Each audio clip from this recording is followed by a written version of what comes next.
buenos días, gracias por estar con nosotros en este inicio de semana, transmitiendo desde acá, desde este lugar, Canal 114, Prensa Internacional. Pues esta mañana vamos a conversar con el licenciado Douglas Rivas. Él es abogado, él es jurista y pues vamos a hablar de temas muy pero muy candentes en el sentido salvadoreño, en el contexto de la corrupción. En las últimas semanas, últimos meses, licenciado, se ha dado este tema de la corrupción muy fuerte en El Salvador, y no solo en El Salvador, sino también en el Triángulo Norte. Estamos hablando de Guatemala, Honduras, Belice, El Salvador. La corrupción en el Triángulo Norte se ha destapado en el último 2 años, para ser un poco específico. Y pues y de ese tema queremos abordar esta mañana, licenciado, no sin antes darle la bienvenida nuevamente, que se nos había perdido hace ratos.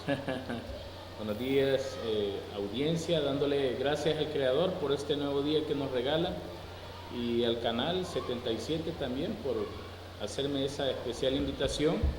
El licenciado Jorge Flores, ¿verdad?, que es una persona que ayuda a la sociedad a tener este tipo de temas para que la población esté pues informada, o la población esté al tanto de los problemas que nos aquejan a diario en nuestra sociedad. Claro. Sí, hablando del tema corrupción, lo que pasa aquí, licenciado, es que, amigos televidentes, es que el tema es bien controversial, y vemos de que a veces la sociedad desconoce teóricamente cómo está estructurada lo que es el tema corrupción. Sí, correcto. Y algunos especialistas en este tema hablan de que la corrupción se da bajo se clasifica más bien bajo 2 factores: el factor endógeno y el factor exógeno. ¿Qué quiero decir con esto? Que el factor endógeno tiene que ver con las acciones que realiza un individuo, es decir, ¿por qué es que él tendió a delinquir? Él es el señalado. En nuestro país, más bien dicho, hemos tenido casos donde hay funcionarios que específicamente cometieron ese delito: corrupción. Okay. Llamémosle, señalemos más bien dicho, desde un policía, desde un empleado público, hasta el presidente de la República. Tenemos el caso del embajador, ¿verdad?, que estaba destacado allá en Alemania, el exministro de Defensa, que fue señalado, pero dentro de la categoría de la teoría de corrupción,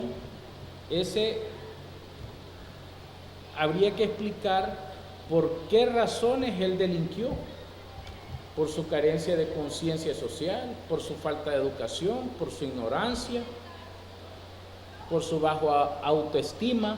Esas causas señalan al individuo como una causa para que él delinca. Vamos a ver, licenciado, en el Triángulo Norte se han destapado sendos casos de corrupción.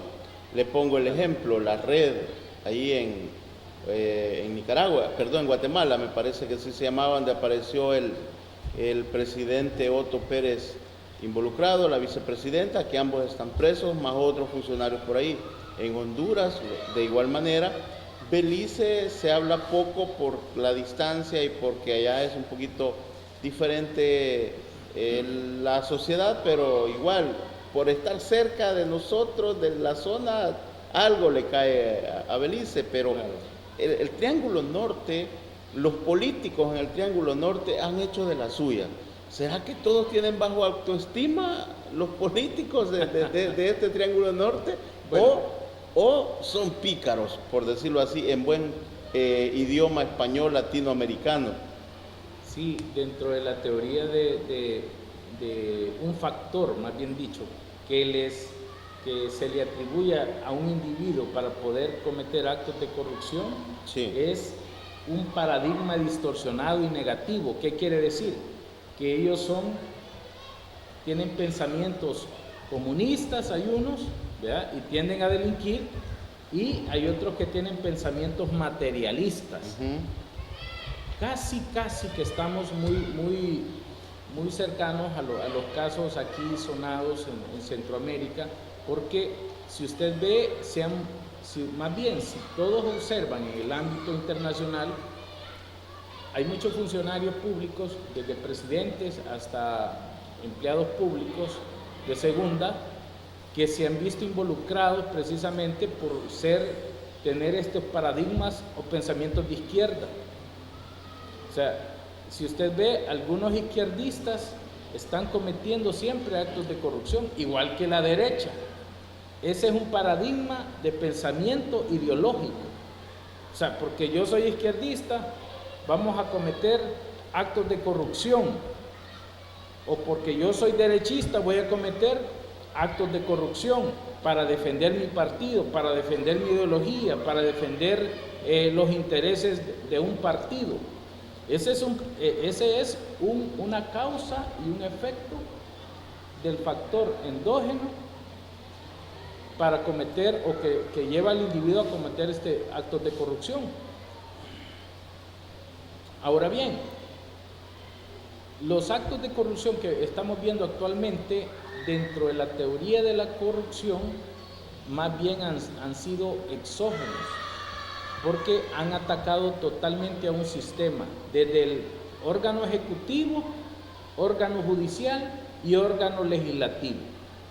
Siempre están dándose los brincos o los chispazos de corrupción y jalando de cada órgano un funcionario. Yo tengo la impresión, licenciado, y respeto mucho lo que usted ha dicho, tengo la impresión de que los políticos no tienen ni idea de lo que es ideología. O sea, cuando usted menciona, es que mira, si son marxistas son corruptos, si son de izquierda son corruptos, si son de derecha son corruptos.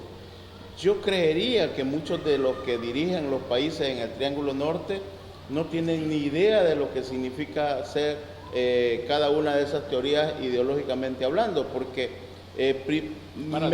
correcto, me ubico, por ejemplo, ¿cuál es la concepción marxista?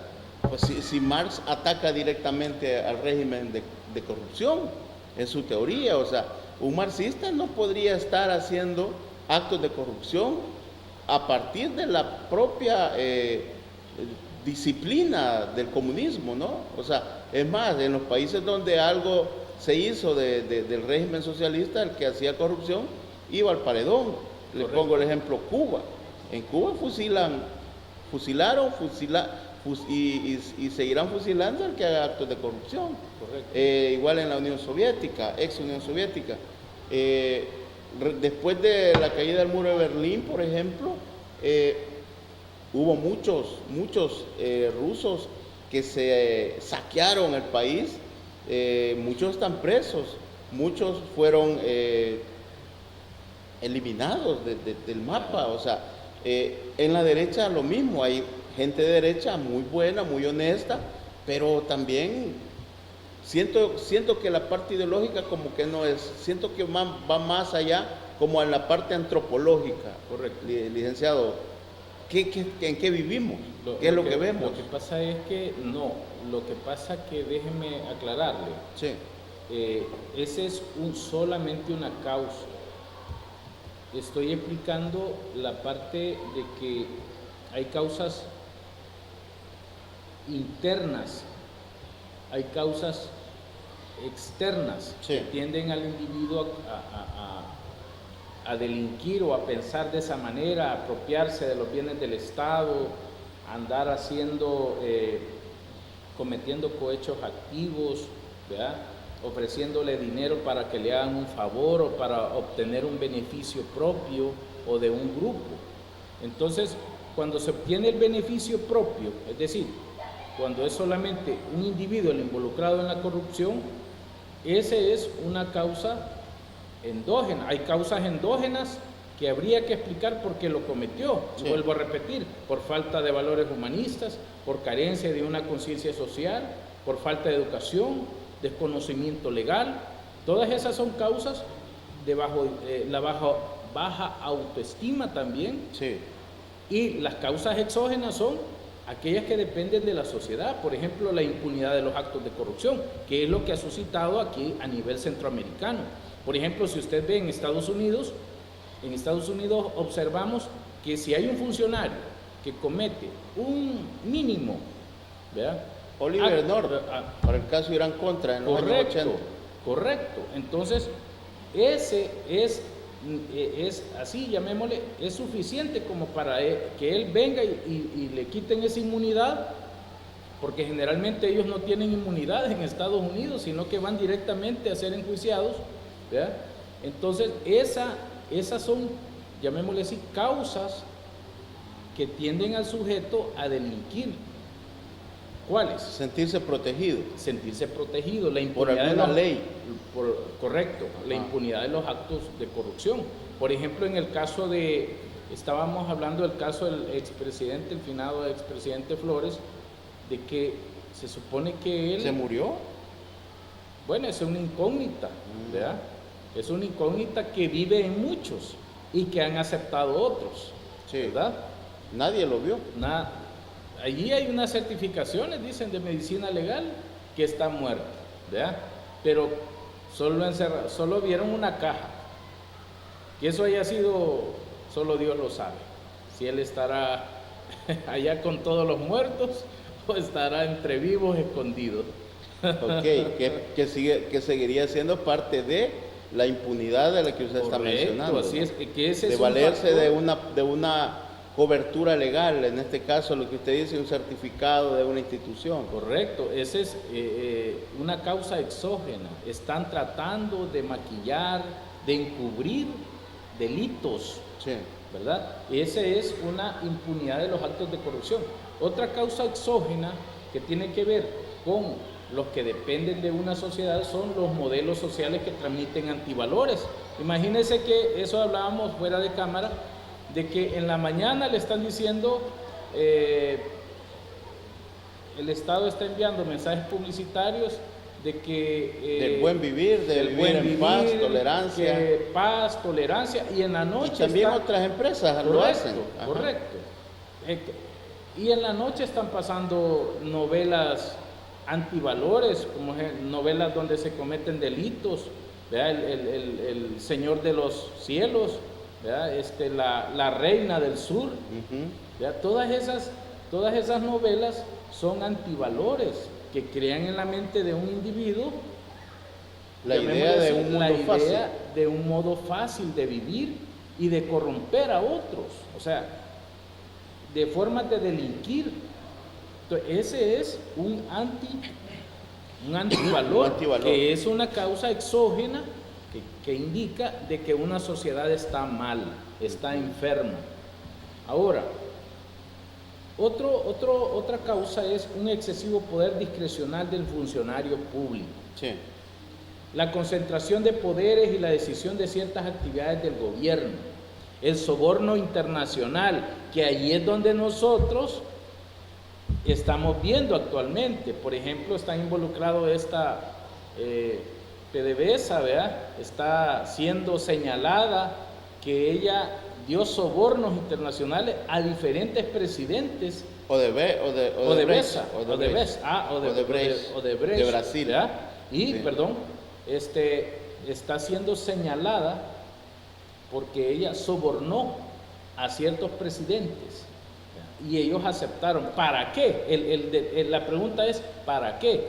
Para proteger siempre lo mismo, lo que estábamos hablando. Algunas ideas izquierdistas o modos de vivir para poder seguir obteniendo más poder. Para el caso de que menciona, y hay que aclararlo, la empresa que está acusada de haber generado actos de corrupción es Odebrecht, que es de Brasil, no es PDVSA como lo mencionó. Perdón. Ajá, Sí. Es Odebrecht quienes financiaron campañas a nivel latinoamericano a ciertos candidatos con la idea de que una vez ganando, algunos proyectos y algunos beneficios de esos países fueran a parar a la empresa. Esa fue la idea. Lo que se trata allí, usted lo está explicando muy bien. Teóricamente, yo estoy explicando la teoría, por qué las causas que provocan a cometer actos de corrupción, las causas que motivan a una sociedad a cometer actos de corrupción, sí. y también aquellos que son motivados personalmente, ¿verdad? Ya hablamos por la falta de valores, por su baja autoestima, por su codicia, ¿verdad? Por su desconocimiento legal. Entonces, otra causa exógena, licenciado y televidentes, es la falta de transparencia en la información concerniente a la utilización de fondos públicos. Okay. Ese es otro punto también, que nadie ha querido rendir cuentas. Por ejemplo, siempre ubiquémonos en nuestro país, cuando a alguien se le pedía cuentas, ¿qué hacían? Ocultar la información. Claro. Siempre fue así. En el periodo arenero, siempre fue así. Todo lo querían arreglar con una llamada telefónica, ¿verdad? Desde el despacho, mira, por favor, ocultame esa información. O mira, por favor, hacémele este favor a este amigo. Desde la bahía de Jiquilisco, allá en la isla, llamaban a Providad, mira, no quiero que den los estados de cuenta de los funcionarios, ¿no? Del expresidente Cristiani, claro. Del expresidente Calderón Sol. ¿Por qué no se ha señalado a estos personajes para que rindan cuentas? Vuelve el concepto de impunidad. Correcto. Entonces esa impunidad está gobernando en la sociedad actualmente. Ok, queda claro esa parte, licenciado, el tema de que a nivel estatal, a nivel gubernamental, la no aplicación o aplicación amañada de las leyes genera esa cortina que le llamamos impunidad en todos los sentidos, y todo eso provoca corrupción, tanto en la parte económica, en el uso de fondos públicos, en la parte judicial. Ahí hay gente presa injustamente, otros que a lo mejor la deben. Está un fiscal por haber amañado juicios, está preso. Claro. Uno ve todo ese andamiaje de la corrupción que camina galopante en el Triángulo Norte de Centroamérica. Quiero hacer una primera pausa, licenciado, y al regresar, quiero que siempre, como con el marco del Triángulo Norte, quiero que me responda usted, si ya definimos cómo opera la corrupción a partir de las esferas gubernamentales, ¿por qué siempre le echan la culpa a las pandillas? Todo lo que sucede en El Salvador le echan la culpa a las pandillas. Ya llámese asesinato, llámese problemas sociales, llámese problemas de extorsión, llámese un montón de cosas que suceden en el país, y todo va a parar a las pandillas, y no vemos esto que usted ha tratado del velo de la corrupción sobre los países. Regresamos, no nos cambie, este es Canal 114, Televisión Internacional. Seguimos luego de la pausa comercial.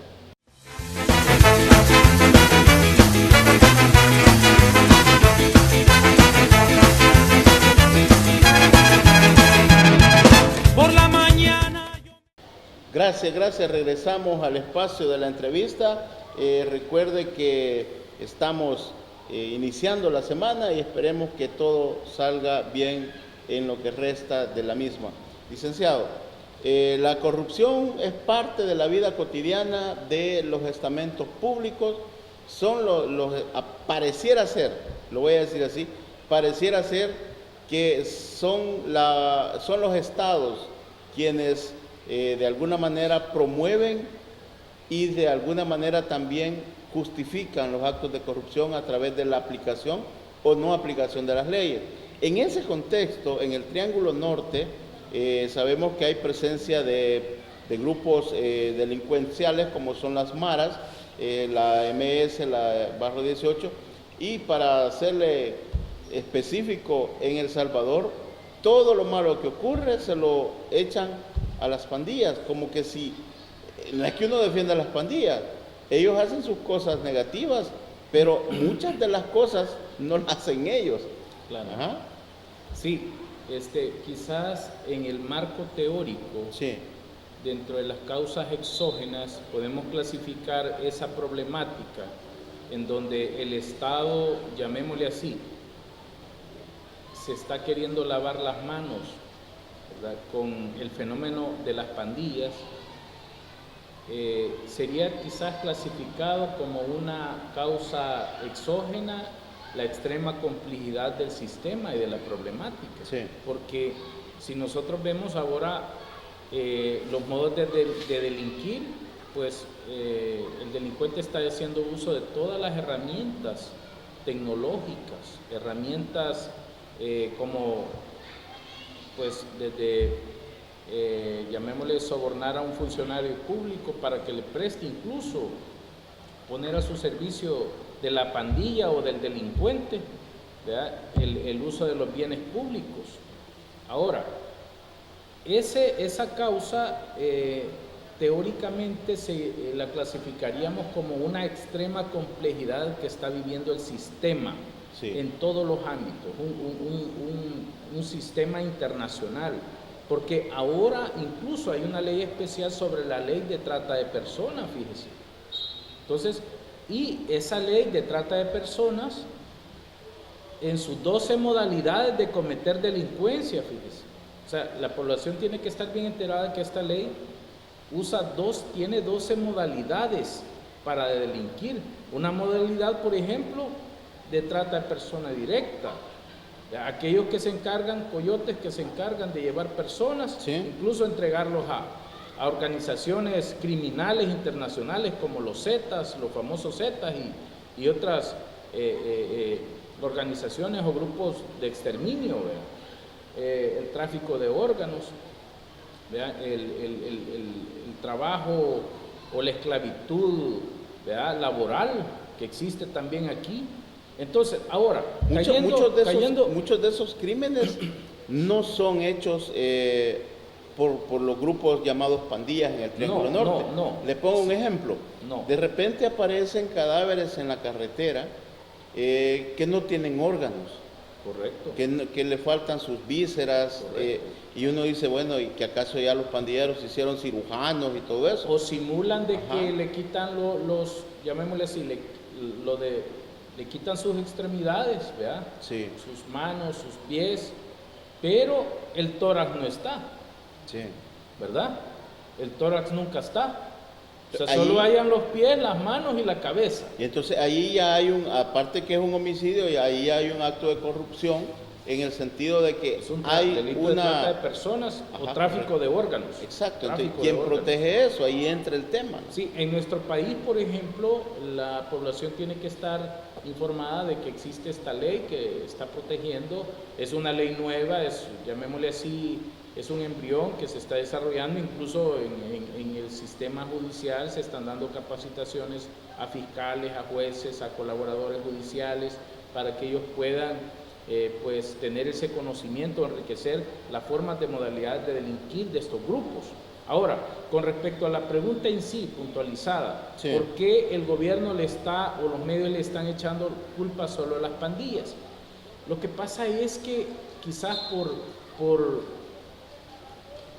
que las pandillas vinieron a ser un fenómeno que ha dañado mucho el corazón de toda la población. O sea, matando a diestra y siniestra, desde niños hasta ancianos.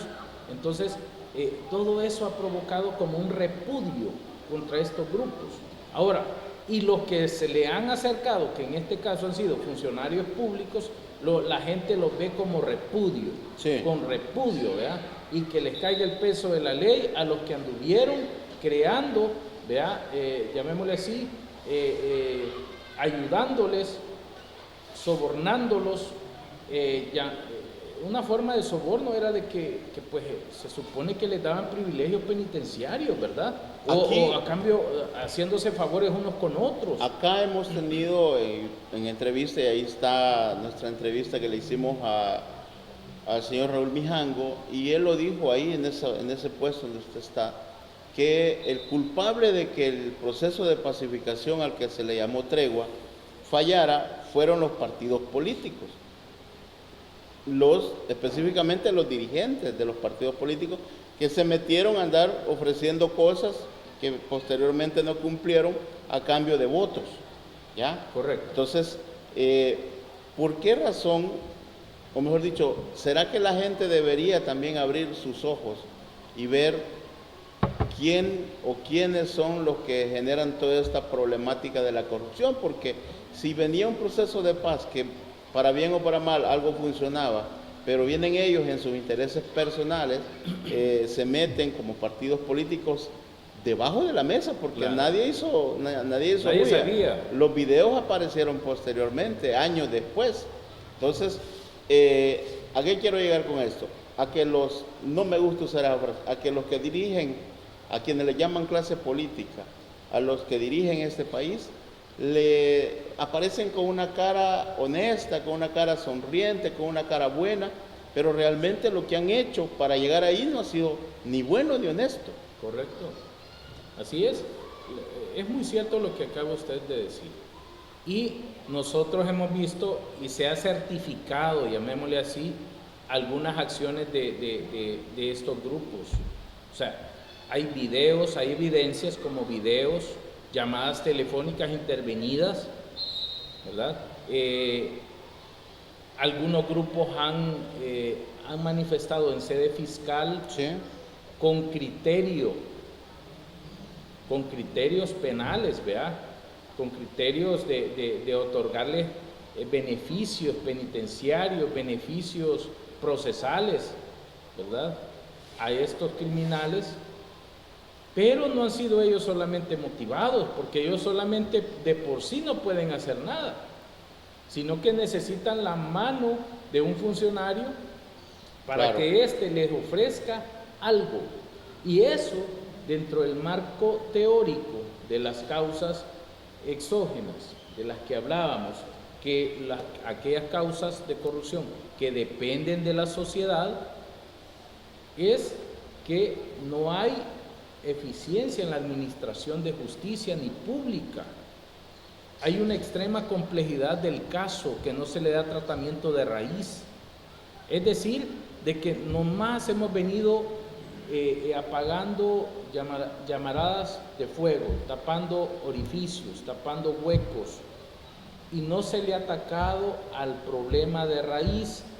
Por ejemplo, estos presidentes que han delinquido, que se sentaron con pandilleros, ahora están siendo señalados. El expresidente Funes fue uno de los motivadores, dice, allí constan imágenes donde él está reunido con el ministro Payés y todos sus funcionarios principales, sentados con los miembros, cabecillas de las maras contrarias.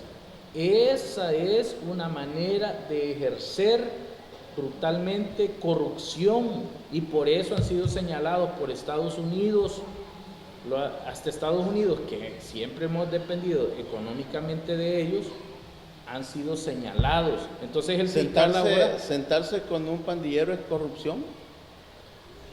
desde el momento que él tiene una orden de captura vigente, nadie se puede sentar a hablar con un pandillero, principalmente el presidente, cuando sabe que tiene que solicitar permisos y todo. La ley procesal no lo permite. Pregunto, licenciado, le hago esa pregunta porque en las colonias, en todo El Salvador, en Guatemala, en Honduras, hay pandilleros y la gente vive con ellos y habla con ellos, desayuna con ellos, almuerza, come, o sea, el detalle ¿qué se puede hacer ahí? El detalle es que sentarse con un cabecilla condenado no se podría estar, nosotros que fuéramos, ¿verdad?, y lleváramos todo este sistema a una cárcel, nos digan, déjenos sentarnos con él, no nos van a permitir eso. Claro, ahí hay unas reglas. Claro, entonces igual, esas reglas se las saltaron los funcionarios. Ajá. Entonces se olvidaron que hay una constitución, se olvidaron que hay un código procesal penal, se olvidaron que hay una ley penitenciaria, y de manera antojadiza ellos vinieron y se saltaron todos los esquemas, todas las normas coercitivas del Estado, y sentaron a negociar. Pero ¿Qué para se el sentaron caso- a negociar? Cuando el Código Penal dice, si él iba a cumplir 30 años, ahí tiene que estar 30 años. Pero que ponga su abogado. para el caso del Triángulo Norte y para el caso de El Salvador específicamente, en esa mesa que usted menciona, donde hubo funcionarios, también estuvo representante de las Naciones Unidas, estuvo de la OEA, el señor Adam Bauer. O sea, ¿ellos también son corruptos? No, llamémosle así. Porque están sentados con los mismos pandilleros. Claro, Entonces, llamémosle así. Lo que pasa es que ellos prácticamente han querido como disfrazar la sí, porque negociación. usted dice, ¿por qué los mire, funcionarios el sentarnos- salvadoreños los tipifican que son corruptos porque se sentaron con ellos? Ok, ahí están los funcionarios norteamericanos. Y déjeme decirle que previo, antes de la tregua, quienes se reunían con los pandilleros era el FBI aquí en El Salvador. O sea, Sí. ¿también son corruptos los del FBI? Sí, bueno, si se sentaron con un reo condenado, sí. No, se sentaron con un montón, no con uno. Entonces, si se sentaron con muchos, tienen que investigarlo. ¿Por qué? ¿Y quién va a investigar al FBI? Claro, ahí está el problema. Ajá. Es que estamos hablando de la complejidad del sistema. Ujú. Y el problema no se ataca no se está atacando de raíz, nomás lo están maquillando, nomás están permitiendo manipular todo a conveniencia. Claro. ¿Qué nos conviene aquí? ¿Que hayan pandillas o que no hayan? ¿Verdad? ¿Que venga el FBI o que vengan parte del ejército de Estados Unidos a querer controlar las pandillas? ¿Lo van a lograr? Esas son las grandes incógnitas. ¿O solamente vienen a hacer, llamémosle, políticas innecesarias a nuestro país? O querer confundir al gobierno como haciéndolo ver de que ellos no son capaces de poder controlar ese fenómeno. No lo van a lograr si el fenómeno de la corrupción ha venido heredando, hemos venido, en este país se ha venido heredando esa corrupción, Qué bueno. sin distinción de raza, partido político. O sea, Qué bueno que toca ese tema de la herencia, que hemos venido heredando la corrupción. Yo no sé si usted ha leído el Acta de Independencia de El Salvador y de Centroamérica, donde dice el Acta de Independencia, artículo número 2 de Independencia de Centroamérica, dice que para efectos de salvar la situación del estado de cosas que estaba en aquel momento, ya es necesario hacer la independencia de España antes que el pueblo la haga de hecho, porque traería consecuencias desastrosas para quienes ostentaban los poderes económicos y eran terratenientes de alguna manera a partir de las concesiones que les había dado la corona española. Ahí nace la corrupción en Centroamérica con el Acta de Independencia. Usted que es abogado, revísela y verá si tengo o no tengo razón. Ahora bien, quiero, a partir de eso y con esa base, quiero hacer la pausa y al regresar quiero que me explique por qué hoy día en El Salvador hay una campaña mediática haciéndole creer a la gente que la ley de extinción de dominio que recientemente la han aprobado, ahora la quieren quitar, la quieren cambiar porque le están embargando los bienes al expresidente Francisco Flores, quien fue acusado de desviar 15 millones de dólares y que la fiscalía está tratando ya el hecho penal, porque supuestamente se murió, ese quedó fuera, pero por la parte civil eso vuelve a revivir por el lado de la probidad. Usted lo maneja bien eso, y es legal. La fiscalía está tratando de recuperar el dinero que se perdió supuestamente, pero hoy hay medios de comunicación, hay abogados e incluso hasta una amenaza directa al expresidente Funes, donde le dicen que lo van a matar porque él es el culpable de que Paco Flores se murió, de que le quiten todos los bienes, etcétera. De eso quiero que hablemos al regresar de la pausa. Nos separamos un par de minutos nada más. No nos cambien.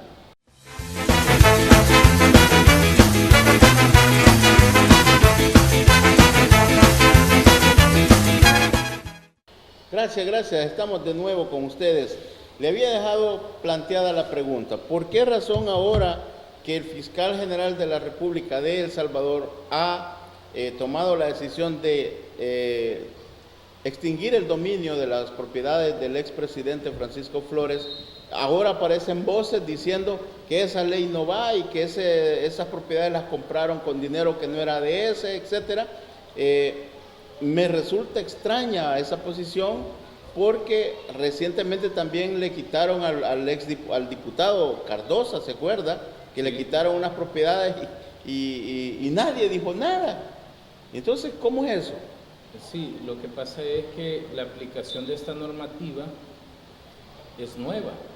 Primero, Sí, es correcto. nueva, es nueva. Ahora, habría que ver, dilucidar, nosotros todos los abogados sabemos, todos los que pues hemos estudiado leyes, sabemos que hay algo que se llama, hay una conceptología que se llama jurisprudencia. Claro. La jurisprudencia nos va enseñando o nos va dejando experiencia en cuanto a la aplicación de las leyes en sí de manera sistemática. Por ejemplo, cuando salen sentencias nuevas sobre la ley de trata de personas, es una jurisprudencia que nosotros vamos a tomar para aplicar esa normativa o ese caso en otros casos similares. Ahora, traigo a colación esto precisamente porque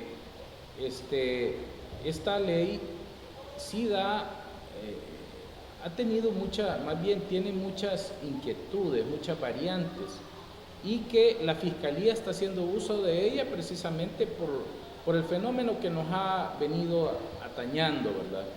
La corrupción, la famosa corrupción. Y precisamente esa ley nace para incautar, para, llamémosle así, quitarle de manera legal las cosas a alguien que las que ha hizo cometido delito de manera ilegal, así. Ajá. Para explicárselo a la población más fácil, ¿verdad? Ahora, esos bienes que la Fiscalía ha embargado o que tengan anotación preventiva, esos bienes todavía están en disputa. O sea, hay que aclararle a la población que si bien es cierto, la Fiscalía ahorita los tiene grabados a nombre del Estado, pero también acordémonos que hay una presunción de inocencia. Se presume inocente, ¿verdad?, aquel que todavía no ha sido condenado en sentencia definitiva. Desde el punto de vista legal, dejando fuera todo pensamiento ideológico, dejando fuera, llamémosle así, todo fanatismo, dejando fuera todo rencor, llamémosle así, ¿verdad? Sí. Todo mal pensamiento. O sea, desde el punto de vista jurídico, que es el que a mí me interesa dar, es que todavía se pueden defender esos bienes. Porque la gente lo que quiere, perdón, licenciado, la gente lo que quiere es ver que se le castigue a ese hombre que, viendo todo el dolor aquel que fue provocado en las colinas, ni siquiera tuvo el valor de sacarse un cheque y darle al que sea, ponerle las cruces a los muertos. O sea, no se dio ni 5 para esa desgracia. Y eso es bien visto, el hecho de haberle embargado los bienes al expresidente y a su familia, a los herederos más bien dicho. Entonces, eso es bien visto para la población desde el punto de vista justo y justicia divina, es bien visto, pero desde el punto de vista legal, bueno, procedería un amparo ante la Sala de lo Constitucional. Ok, ¿y por qué en otros casos donde hubo el mismo procedimiento, le menciono el caso de el diputado Cardosa, que le allanaron sus propiedades en Chalatenango y no sé dónde más? Lo sacaron sí, casi otro semidesnudo, dice. Claro, hay varios por ahí. ¿Por qué en ese momento no aparecieron los juristas? ¿Por qué no aparecieron lo que usted acaba de decir, la jurisprudencia? ¿Por qué no? O sea, volvemos al tema. Hemos hablado de corrupción. Entonces quiere decir que hay que proteger, como que... Yo le haría una pregunta a cualquier abogado, a cualquier ciudadano que esté enterado de estos problemas. Dígame en qué fecha se falló casos de probidad ¿En qué fecha? ¿Cuál fue el último año que hubo una sentencia condenatoria que emitió, que inició probidad y que la Cámara condenó? Dígame. Yo no recuerdo ni uno. Claro, es que no hay. Entonces, eso nos da una pauta o un termómetro para ver de que algunas instituciones que estaban dormidas hoy están funcionando. Sí. O sea, todo el derecho ha venido cambiando y la forma de actuar y pensamientos de funcionarios públicos han venido cambiando. ¿Por qué? Porque era necesario iniciar con algo en este país. Ahora, Hay que iniciar con algo. lo que a mí me resulta bastante... Yo lo veo bien, que le hayan incautado los bienes. Sí. Allá, como dicen, allá que se deje la familia. Ellos tienen los instrumentos legales para hacer valer su derecho de posesión, solicitando un amparo de posesión. Sí, es que la única forma de... o sea, el objetivo que persigue la Fiscalía con esa ley es recuperar todo o parte de lo que se ha perdido, ¿no? Ese es el objetivo, el espíritu del el jurista. espíritu de la ley. Correcto. Ajá. Ahora bien, a la Fiscalía no le importa con qué pisto lo compró, ellos quieren recuperar para el Estado, para el pueblo salvadoreño, eso. Correcto. Ok, entonces a mí lo que me preocupa es por qué los abogados, y digo así abogados Sí, porque son correcto. los que se encargan de empezarle a decir a la gente a través de los medios, no, que eso no puede ser así, porque eso lo compró con pisto que no era de eso. O sea, me resulta a mí bastante peculiar esa posición que con una cuestión muy técnica el Estado no va a recuperar lo perdido en ese caso. Ahora, si nos vamos por el otro lado, usted dice, ahí está la familia que luche. Los herederos. Entonces, y la forma de decirle de ganar ese caso es decir quién tiene el pisto. Eso Sí, es fácil. Sí, claro. Lo que pasa es que en materia civil es bien diferente, ¿verdad? Ajá. Es bien diferente la aplicación. Pero como a ellos se los están quitando por un dinero que se perdió, entonces que digan quién se llevó ese pisto y salvan su propiedad, o no lo ve así usted. Sí, Ok. claro. Pero, como le repito, en el proceso civil se pueden dar muchas eventualidades. Pero en ese proceso civil, jurídico, no quieren entregar las propiedades, no quieren decir quién se llevó el dinero, al final vuelve el velo de la corrupción a través de las leyes. Así vamos a quedar. Sí, quizás en el Código Penal, por ejemplo, para manera de ilustrarle a la población, en el Código Penal dice que el imputado, con la muerte del imputado se extingue la acción penal. La acción penal, no hay problema. En el proceso penal sabemos que fue extinta la acción penal. ¿Sí? Fuera toda responsabilidad. Nadie discute eso. Al presidente. En materia civil es bien diferente, porque ahí la Cámara está teniendo indicios de que efectivamente hubo fraude, ¿verdad? Hubo corrupción. Entonces, precisamente porque no coinciden lo que el presidente ganaba con lo que gastaba y con lo que tenía. Por ejemplo, voy a poner un ejemplo así burdo. Se le estuvo procesando también y estuvo señalado el expresidente de la Corte. Belarmino. No, fue otro. Se me va el nombre de este expresidente.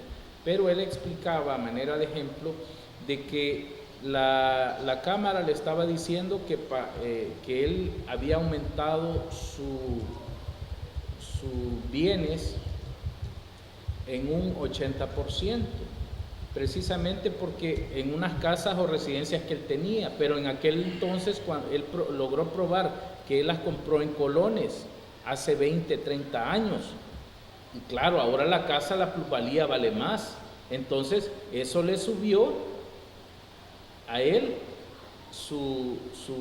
llamémosle así, aumentó su plusvalía, el valor de la propiedad, sus bienes, sus valores económicos, y eso es lo que llegó él a demostrar y le valió como para que la Cámara lo absolviera. Ok, eso es demostrable. Ahora, precisamente ellos tendrían que ver si procede o no, pero la Cámara ha dado, la resolución de la Cámara es imperativa, ¿verdad? Claro. O sea, habría que ver, como les repito, en el proceso, a mí me gusta dar mi punto de vista legal, y habría que ver qué recursos van a hacer el heredero para ver si efectivamente es legal o ilegal la imposición de que la Fiscalía le haya embargado los bienes y hasta qué punto procede el embargo, porque si ellos están embargando más de lo debido sin haber tenido peritajes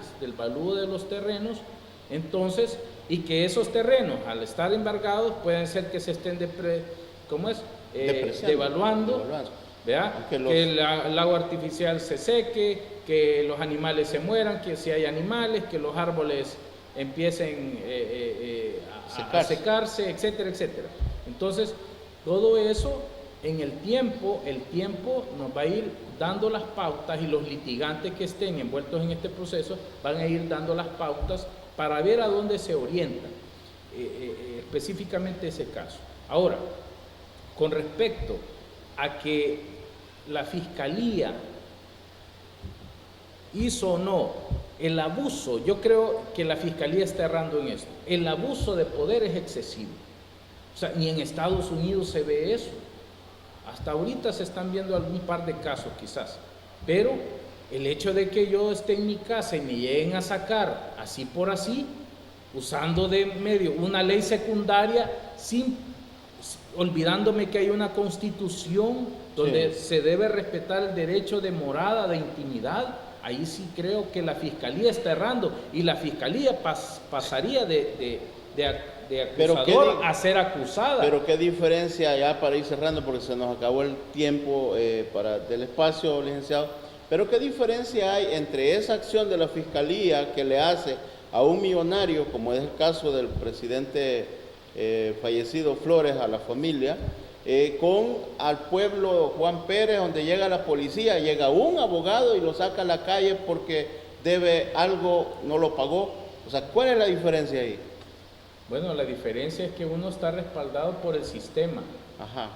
Y un sistema corrupto, pues sí, pero que mueve policías, ministros y mueve leyes. Ajá. ¿Verdad? A favor de, entre comillas. O sea, la diferencia es que aquel tiene plata y el otro no tiene. Y el otro no tiene. Y entonces allá sí actúa bien la Fiscalía porque le dio la orden de desalojo, le dio, al abogado llega, la policía los saca a Juan Pérez de su casa. Un ejemplo bien y al millonario no, a ese lo protege. Claro. Y ahí sale demandada la Fiscalía. Y es lo que estábamos hablando, que el sistema está corrupto, porque el sistema es complejo y no logran atacar la raíz, es una causa exógena.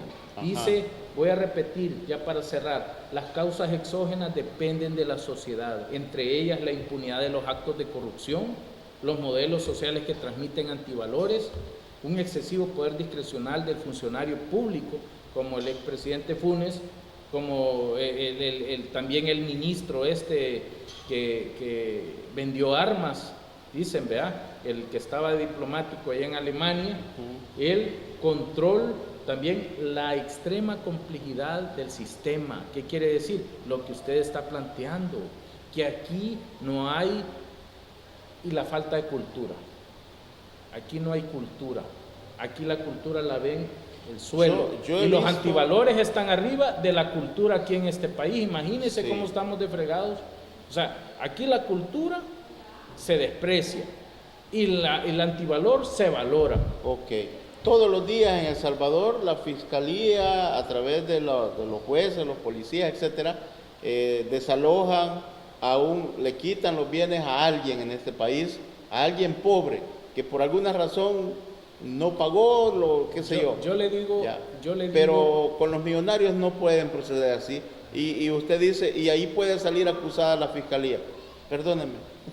Pero ese es el deber ser, ese es el deber ser, y estamos en un país democrático, vaya, gracias a Dios ya se permiten demandar presidentes aquí, gracias a Dios, que en los periodos al menos de Arena no se podía hacer eso, como le digo, lo hacían todos con una llamada telefónica, arreglaban el problema, pero Actualmente ahora ya la gente puede ir a demandar a un funcionario, a un sacerdote, a un policía, a un director de un Pero colegio. si es millonario y tiene dinero, no va a pasar el proceso, ahí va a quedar.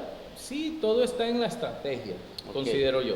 Todo está en la estrategia, que tenga un buen abogado. Ok, perfecto. Gracias, licenciado, por Cómo no, venir. mucho gusto. Seguimos Gracias. hablando de estos temas la próxima semana, si usted así lo permite. Claro que sí, Hay Dios un lo tema permita. interesante, los sobresueldos, cómo no. que sería que es parte de este tema de la corrupción. Ya lo dijo la ex ministra de Salud. Claro, podemos seguir conversando sobre eso. Gracias por venir. Bueno, gracias televidentes. Y a usted que nos ha sintonizado, gracias. Continuamos en este espacio el día de mañana, siempre acá por Canal 114 Televisión Internacional. Gracias y buenos días, buenas tardes, buenas noches. Gracias.